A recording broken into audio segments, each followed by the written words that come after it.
Right, well, let's be honest. When people think of the energy industry, they picture two things. Either a bloke in a hard hat staring at a wind turbine like it's just spoken to him, or an oil rig belching smoke like it's in competition with a volcano. But the truth, it's a bit messier, an awful lot more funnier, and way more complicated than people realise. Okay, that's a total lie.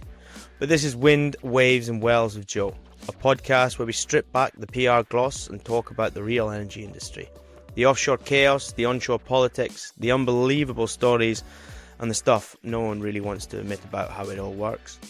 I'll be joined by the people who've been there, done that, and probably got stranded in an airport while doing it. From onshore workers to industry experts, and maybe the occasional lad or lass who's accidentally set something on fire.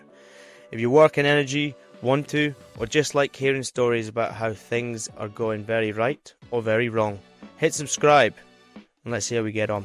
Let's go again. Alright, here we go. Welcome to the first ever episode of Wind, Waves and Wells with Joe. Why am I starting this podcast? Well, I believe there is a massive curtain drawn over the energy industry at the moment. A lot of people are getting a lot of information from the media, which, let's be perfectly honest, has probably lost its quality over the last few years when it comes to reporting on the day-to-day side of things, so let alone when it comes to an industry that they aren't able to actually get full access to. I think it really doesn't help the kind of demonization that's now around the oil and gas industry and the halo that's sitting around the wind industry's image. So yeah, I've decided I think there's a severe lack of information out there, but not just through the educational purpose, but through the men and women and what they get up to when they're out there. I think there's some incredible stories that are out there, both survival and both just day-to-day stories of, you know, the people that are involved in this industry, both onshore and offshore. And I think that, you know, I'd imagine, you know, your average person who maybe works a 9-to-5 job or an onshore job and not so much shift-wise jobs might take a lot from it, and I hope they do. And even if it is just me that's listening to him after, then maybe I'll take something out of the guests that I come on. And I've also started it because I want it to reflect the industry as well. I want the stories to come from the people that are in it. I know there's a lot of people that are passionate about it. I know there's also a lot of people that literally are in it, you know, just for the income, which can be fantastic. And obviously the time off as well helps a hell of a lot, especially if you're on rotations and stuff like that. But I do know there is also a lot of people out there that are passionate and want to do things that help the progression of this industry. It's such a massive industry. There's so much reliance on it. From the day-to-day things that you do with regards to the transport, the things in your house, the roads you're on, absolutely everything will have some form of derivative from the energy industry, whether it's oil and gas or wind. You know, the electricity that you're using on your phone to listen to half this thing would be charged from a socket that has some form of energy industry involvement. So I think it's a very, very important sector, one that there's just not enough light shined on in this day and age, in my personal preferences. But one thing I will say before I go into a bit of it is I am by no means a seasoned speaker. I'm hoping after about 20 episodes I feel somewhat comfortable about it, but I do hate listening to these back. So if you do take anything from it and you do get annoyed at my voice, I can only apologise. I hope it doesn't sound as crap when it's sped up. But why have I started it is basically being ticked off there. But who am I to start it? Well, my background is pretty much only energy. I started offshore at 19, but prior to that, I grew up in the Middle East up until the age of 18. I was brought up in basically a camp, so to speak, not with tents and stuff, but it was called like a camp. And you know, you could see the fresh stacks from my sister's bedroom. We have been around oil and gas since we were babies, pretty much. Both my sisters were born out in the Middle East, and I was taken over at a very young age as well. So a lot of my upbringings was around the oil companies, All the football teams were sponsored by drilling companies or oil companies. So yeah, it's very much been a part of my life from the get-go. It's been very good to me. It's also been a tough gig as well at times. The downturn, COVID, certain things like that. But over the last few years, I've actually transitioned more into the wind industry, which I believe is very much an up and coming wind industry. Do I believe it's the ultimate alternative to oil and gas? Absolutely not. I think we're a long way from transitioning to be totally reliant on another energy. But that's a political subject that I'm sure will be brought up at some point in this podcast. But at the age of 19, I went offshore. Got very lucky. On a case of a who you know, I had my tickets for going away, and I got a start in the workshop, just basically labouring, being a bitch. And when the opportunity came to go offshore, I took it straight away. I already had the certificates to go, and I went offshore, and I've never really looked back since I've been 19. I think I've had a couple of times throughout my life where I've thought, oh, there's got to be better things to do than do this. But I think it always resorts back to the kind of experience I've now got, and the amount I appreciate my time off now. Certainly getting older with 4 kids, I think I found the time off has been really, really beneficial to me. And yeah, so I've dabbled in a few different areas. I've been oil and gas for almost 13 years, and now moved into the wind over the last 4. I've been in and out of that as well, and I've been very fortunate to work all over the world, Asia, Africa, the Gulf of America or Mexico, whatever you want to call it, America itself, right across Europe. And it's been very good in terms of my experiences, my personal experience, and the experience I've had right across the world, and I take a lot from it. I really appreciate it. I often, every now and again reflect on just how lucky I've been in my experiences, and I think there's a lot that goes on out there that I know people, maybe once they get more confident and maybe they get a bit more of an understanding, will start to bring to the forefront, and hopefully you guys will get more of an understanding of what's going on out there. So why the name? Well, I think it's quite obvious. Wind energy, waves, because a lot of this is probably going to be offshore talk, although there will be a lot of onshore, I'm sure. And wells, well, yeah, oil and gas again. So yeah, pretty explanatory, that. Pretty simple. Who's this podcast for? Everyone, I guess. Everyone who wants to spend however long each episode is listening to my annoying voice, but I don't think it'll be always mine, thank God. I think I'll only put a wee tuppence in. It'll be people that are far more better, hopefully, at speaking than me, and better at telling stories. But I think offshore workers might take a bit out of it. If not, they'll just absolutely slate it, which I'm happy with. I'm really happy because it means you've listened. But I think the energy professionals that are onshore, that don't get the look into the offshore people, I think they'll take a lot from it too. And anyone who's curious about the industry going into it, or who are in it, and just want to hear more about other sectors, or maybe even people who just enjoy a good story, and there I have no doubt in my mind there will be plenty of them. I think it's like most things in this industry. There's good, there's bad, and there is ugly. And I would slowly go into what people think offshore life is in comparison to what it actually is. Offshore I think it's becoming more tougher mentally with the way that the trips are starting to go. I'm on a 5-5 rotation at the moment, 5 weeks away, 5 weeks at home, which I'm not sure if that's the perfect balance. I think potentially 4-4 or 3-3 might be closer to that. But also, this is the first rotation I've been on. Prior to that, it was very much ad hoc. I never really knew when I was coming or going, so I couldn't really live. You kind of live on edge, a lot of the times. You don't really know what routine to build up when you're onshore.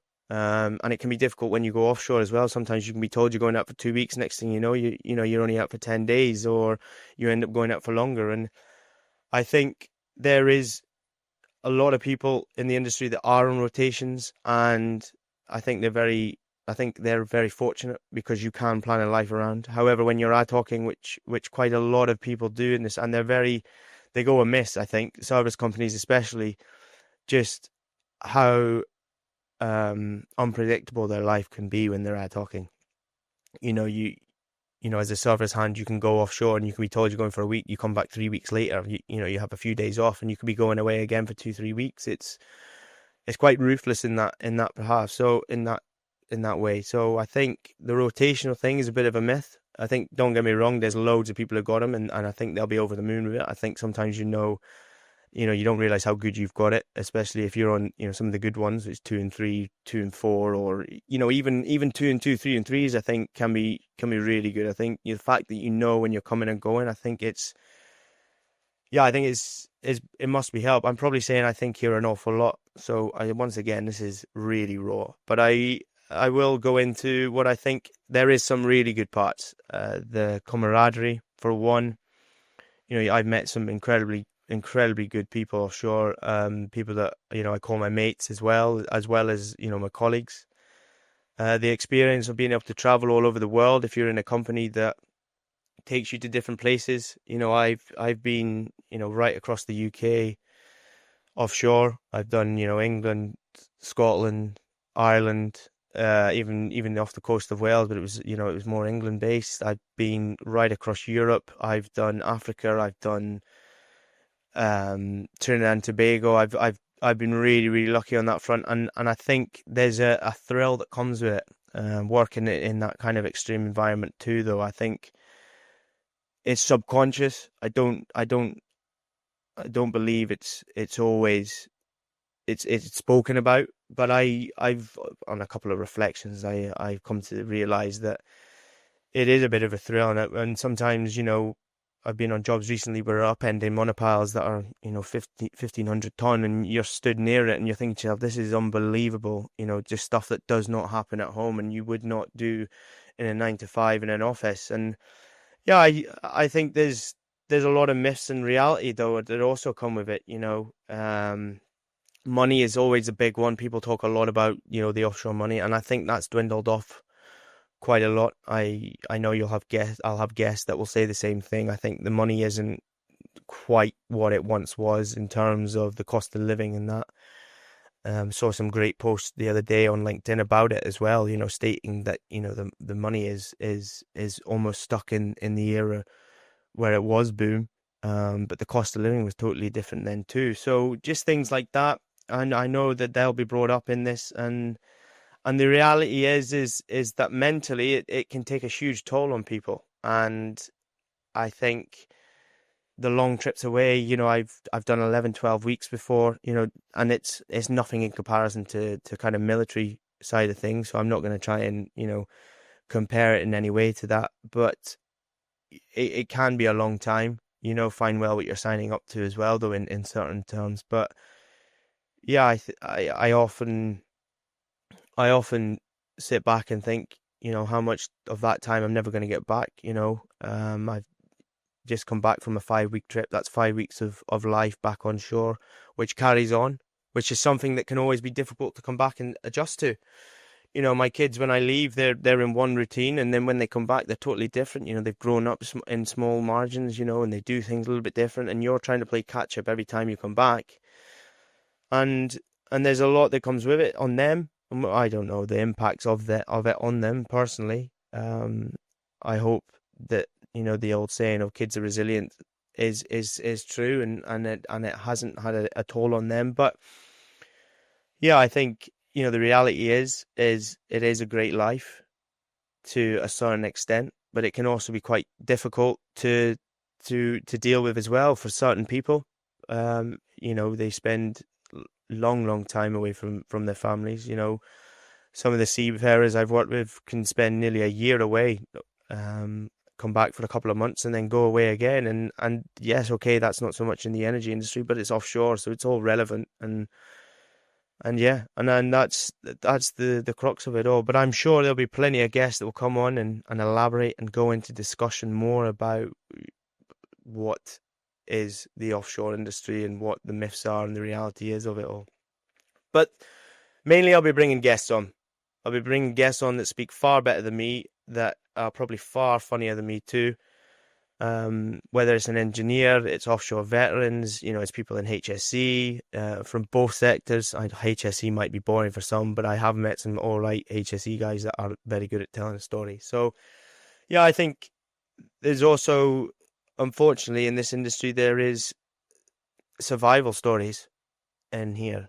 And there's quite a lot out there, and I'll be doing everything in my power to try and get out there and reach out to them respectfully, to try and get them to come on and share the stories and share, the experiences and the learnings for what we're going into now, which is a boom industry in terms of the offshore wind, and an industry that relies so much on heavy lifting, which can be so dangerous.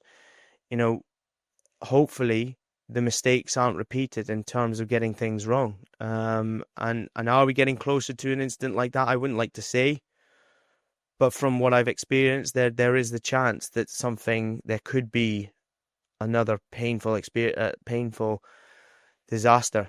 And I think that, the more and more I'm around it, the more and more I think about it, there's more pressures externally that are coming on, the reliance on energy, and yeah, I'm sure the survivors of certain things or the experiences from certain people will come on and elaborate more about things like that. But there's also a lot of hilarity in this game. And whether, you can come on and speak about it yourself, or you'd like to be kept anonymous, that is perfectly fine. I will be attaching an anonymous link to this on both YouTube and all the podcast platforms that you're listening to. It's a Google form. You don't need to put your name in. You don't need to put your email address in, nothing like that. All I want is your story, and leave as a nickname so I can use it. So if you listen to it, you'll know it's yours. Please don't lie, because there will be easy spots on that. Let's be totally honest. But yeah, I look forward to them though, and I know there'll be some brilliant ones out there. I know there'll be some scary ones out there.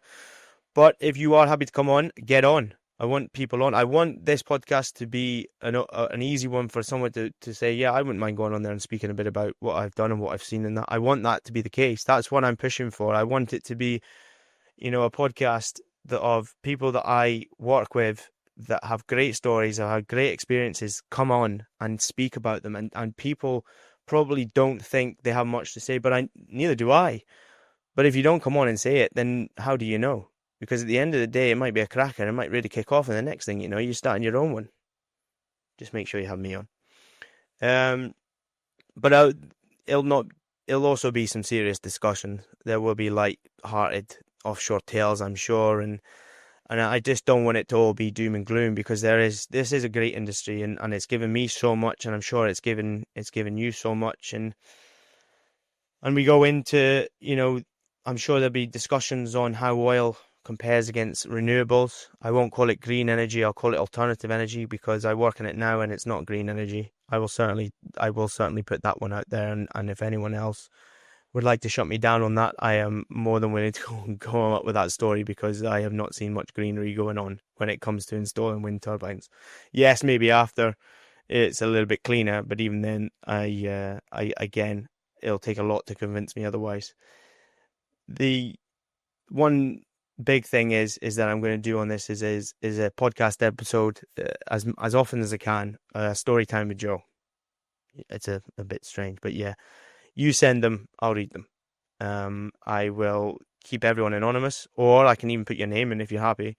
But I want both, mad stories like I spoke about earlier. It'll be anonymous, and I want, maybe scary stories as well. Please try and leave names out to save any issues. Platforms, etc. Maybe leave them out too, or I'll change the name of them. But I've had some really good stories from people already, so I'm looking forward to getting yours in. Please do send them in. I will If you want me to contact you about them as well, just leave your email address at the bottom, and I'm more than happy to do that, because I'm sure there'll be some cracking ones. And yeah, and that's pretty much majority of what this podcast is going to be. I hopefully will start sounding a little bit less dull after about 15 or 20 episodes. I can't promise that at all, but if you've got stories, I want them. I want you to come on, and I want you to send them in. I want you to really, hopefully, take something from this podcast as well. If you're thinking about going into the industry, or you have an interest in the industry, I've got some great guests lined up. I've already done a few recordings as well with some incredible people, and I'm looking forward to getting them out there. And if you can, please follow it, subscribe to it, and even share it if you really want. Doesn't cost anything. I guess the great thing about podcasts is I can just send it to everyone, and hopefully they just subscribe, and that way it looks better than it is, even if you're not listening to it. But I'm sure the downloads will tell the truth. But that's it. I'm not going to waffle on anymore, because I'm probably boring myself, actually, to be honest with you. But if you've worked offshore and you can relate, get on, or onshore, or just in general. I want to hear from you. I really do, and I mean that. So I'm going to stop now. I'm going to sign off, and I'm going to say thanks so much if you have listened to this. Take care of yourself, and we go again.